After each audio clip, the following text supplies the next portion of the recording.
Halo, nama saya Elsetia Regar, NIM 20040406157. Saya di sini ingin menjelaskan tentang tugas ujian akhir semester saya yang berjudul Moral Playground. Ya, next selanjutnya.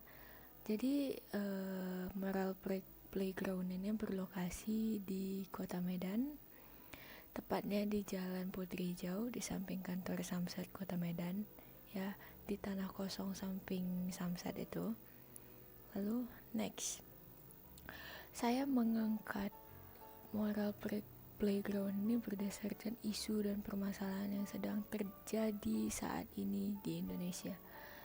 Yang pertama, kurangnya kesadaran akan pendidikan dan moral anak zaman sekarang yang disebabkan oleh faktor ekonomi dan aspek sosial yang mengesampingkan pendidikan.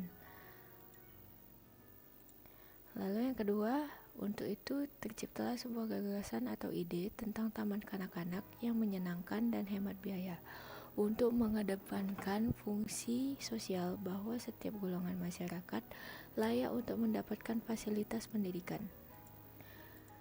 Lalu berdasarkan pada tahun 2022, Kepala BKKBN Hasta Wardoyo menyatakan IQ anak Indonesia itu hanya mencapai angka 78,49%. Nilai ini menjadikan Indonesia di peringkat ke-180 dari 199 negara. Lalu tinjauan umum yang saya angkat dari Moral Playground ini, yang pertama itu, Taman kanak-kanak adalah suatu bentuk satuan pendidikan anak usia dini pada jalur pendidikan formal yang menyelenggarakan program pendidikan bagi anak usia 4-6 tahun. Direktorat Pendidikan Anak Usia Dini, Direktorat Pembinaan TK dan SD, Kerangka Dasar Kurikulum Pendidikan Anak Usia Dini tahun 2007, dan Departemen Pendidikan Nasional. Lalu ada standar kompetensi anak usia dini. Yang pertama itu ada moral dan nilai agama. Ya, seperti yang kita tahu bahwa pendidikan moral itu sebaiknya diterapkan sejak dini, apalagi sejak masih balita, agar generasi Indonesia itu tetap bisa cemerlang gitu. Tidak seperti apa yang ada di kenyataannya sekarang. Lalu yang kedua, sosial, emosional, dan kemandirian. Jadi aspek sosial, emosional, dan kemandirian ini sangat penting sekali bagi pendidikan dan tumbuh kembang seorang anak. Lalu ada bahasa, ada kognitif, fisik dan motorik, dan ada seni. Lalu selanjutnya ini adalah gambar kerja saya. Jadi lantai 1 dan lantai 2 ini adalah bangunan di depan. Nanti akan saya tunjukkan bagaimana 3D modelingnya. Jadi lantai 1 dan lantai 2 ini adalah bangunan untuk administrasi dan untuk toilet. Apalagi kan itu site-nya termasuk site yang lumayan kecil.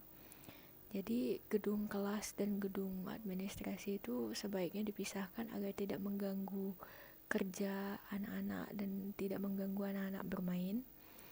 Jadi yang di lantai 1 itu terdapat ada kantor kepala sekolah, ada ruang administrasi, ini pintu masuknya dari sini. Ini ada lobby, terus ada ruang guru, ada ruang perpustakaan, ada ruang klinik seperti UKS, ada toilet 2 biji. Lalu di sini ada ruang pembinaan atau seperti ruang BP gitu, ruang konseling.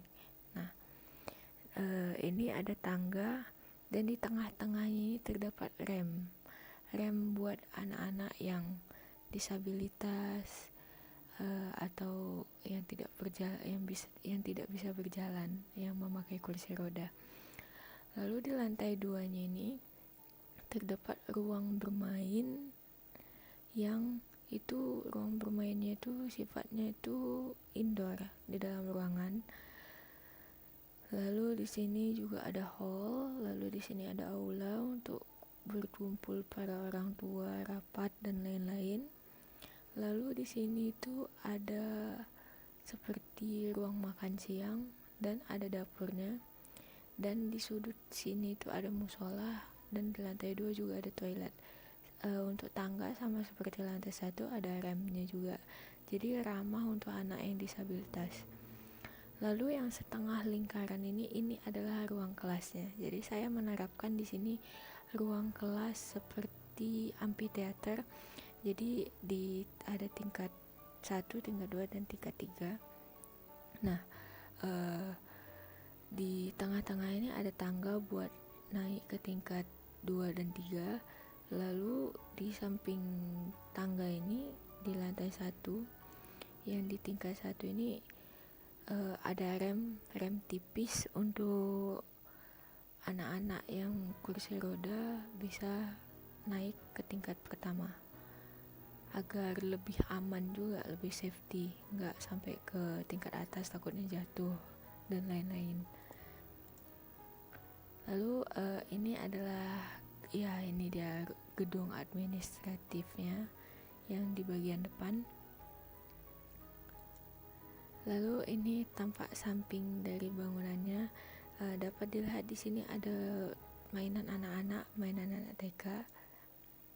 Nah, ini juga bagian tempat depannya. Ini tampak samping kiri. Nextnya ada perspektifnya. Di sini juga ada perspektif mata burung. Ya, ini jadi saya menggunakan material kayu di bangunan kelasnya ini. Kenapa? Karena menurut saya lebih unik. Jadi juga material kayu itu kan terkesan lebih estetik gitu daripada beton atau batu bata. Jadi ingin menampilkan konsep yang berbeda dari sekolah-sekolah lainnya dan bersifat modern juga gitu. Jadi anak-anak juga terasa nyaman di dalam. Anak-anak belajar mengenal material, anak-anak juga bisa mengetahui bahwa ternyata bukan cuman beton atau batu bata loh, ternyata kayu juga bisa dijadikan sebuah bangunan begitu. Nah, ini dia penampakannya yang terbuat dari kayu. Jadi di dalam tuh juga dari kayu. Yang amphitheaternya itu juga dari kayu. Jadi menampilkan kesan yang unik, lucu. Nah, ini adalah penampakan dari taman bermainnya yang sebelah kanan. Kalau dari depan yang sebelah kanan.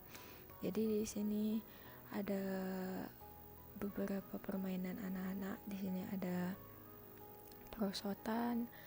Di sini juga ada seperti kastil-kastil mainan begitu.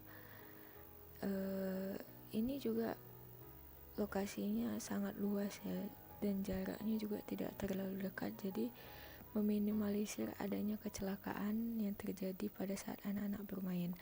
Dan ini juga ruangannya open space, terbuka, jadi dapat diawasi dari gedung administratif atau dapat diawasi dari lantai 2 oleh orang tua murid yang sedang menunggu anak-anaknya sekolah. Nah, gambar selanjutnya ini dia perspektifnya. Dilihat nih material kayu, jadi terkesan unik, apalagi bentuknya seperti geometri yang sangat cocok untuk anak-anak mengenal bentuk, shape terutama. Nah, ini adalah penampakan ruang kelasnya, dalam ruang kelas. Jadi nanti itu guru akan ada di depan sini, lalu anak muridnya di sini. Jadi yang tingkat pertama ini yang ada remnya di sini itu untuk anak-anak disabilitas yang ingin duduk di situ. Atau bisa juga kalau sang anak tidak mau di situ, dia juga bisa di kursi roda di bagian bawah. Nah, jadi selanjutnya, nah ini adalah penampakan taman bermain yang sebelah kanan. Di sini ada ayunan dan ada semacam geometri block yang dapat dimasuki oleh anak-anak. Dan di sini ada komedi putar. Oke, sekian dari presentasi saya. Saya harap konsep dan idenya dapat diterima oleh teman-teman saya dan terutama dapat diterima oleh dosen saya. Terima kasih. Dah.